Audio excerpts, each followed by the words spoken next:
Saíram alguns estudos recentemente falando do nível de inglês do brasileiro, que é considerado muito baixo.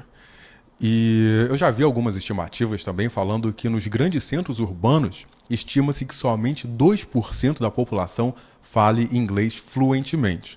Eu devo admitir que eu acho esse número alto. Eu não vejo tanta gente falando inglês assim. Claro que se você for, para as classes sociais mais altas, esse número tende a ficar maior. Mas eu não vejo assim. Aí também entra naquela questão de o que é a fluência e tal. Mas num termo geral, aqui a gente fica muito deficiente ainda no inglês, comparado, por exemplo, aos países germânicos, da Europa germânica. Se você for para a Alemanha ou para a Holanda, as pessoas tendem a falar mais inglês lá. Se você for para a Itália, a coisa já muda. Já não é tão comum, pelo menos essa experiência que eu tive. Não é tão comum as pessoas falarem inglês por lá. Eu também tenho alguns conhecidos no Japão e falam que mesmo em Tóquio ou nas cidades periféricas, as pessoas não são tão versadas em inglês assim. Bem, deixando essas observações de lado, são contraditórias, que depende de quem você viu lá. Porque, por exemplo, se você for num hotel, as pessoas tendem a falar inglês, depende de onde você está, etc.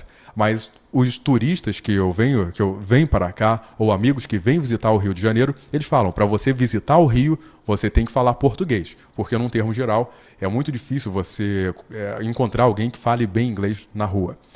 E aí que entra o ponto. Será que falar inglês ainda é um grande diferencial? E olha, na minha opinião, é sim.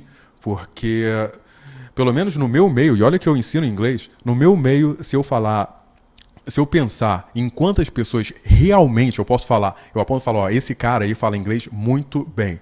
É muito pouco.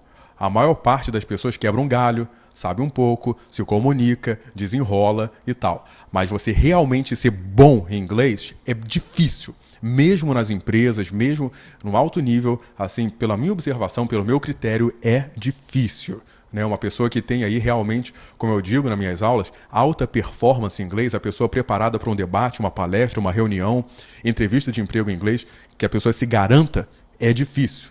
Eu lembro também alguns exemplos pontuais aí. Eu trabalhei nos Jogos Pan-Americanos aqui em 2007 e também participei lá eu visitei o Rio+20 que teve aqui no Rio de Janeiro e eu vi lá, pode parecer incrível isso, mas quando eu cheguei lá no Rio+20, aquela convenção internacional que teve aqui, as pessoas começaram a fazer uma fila para falar comigo, porque viram que eu falava inglês. Então até o pessoal que trabalhava lá, eu tinha uma namoradinha na época que trabalhou nesse evento, e ela falava inglês, e eu também. Eu não vi mais muita gente falando inglês lá. Pelo contrário, vi muita gente assustada, perdida, que não conseguia se comunicar porque o pessoal que trabalhava lá não falava inglês. E até as pessoas que se inscreveram para trabalhar e tudo, que diziam que falavam inglês, não falavam.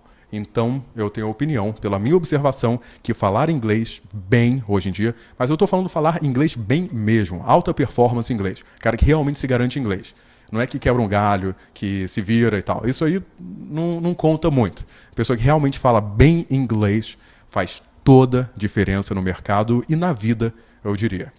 Bem, se essa é a sua primeira vez aqui, eu gostaria muito que você se inscrevesse no meu canal. Se você já é inscrito, ative ali o sininho para receber todas as notificações. Dê o seu like, comente também o que você acha desse assunto. Você acha que ainda é um grande diferencial? Ou você é daquelas pessoas que fala, hoje nem é mais um diferencial. O diferencial é a terceira, quarta, quinta, sexta língua. Tem gente que pensa assim, Deixe seu comentário. Muito obrigado por ter assistido. Meu nome é Paulo Nidec e até a próxima.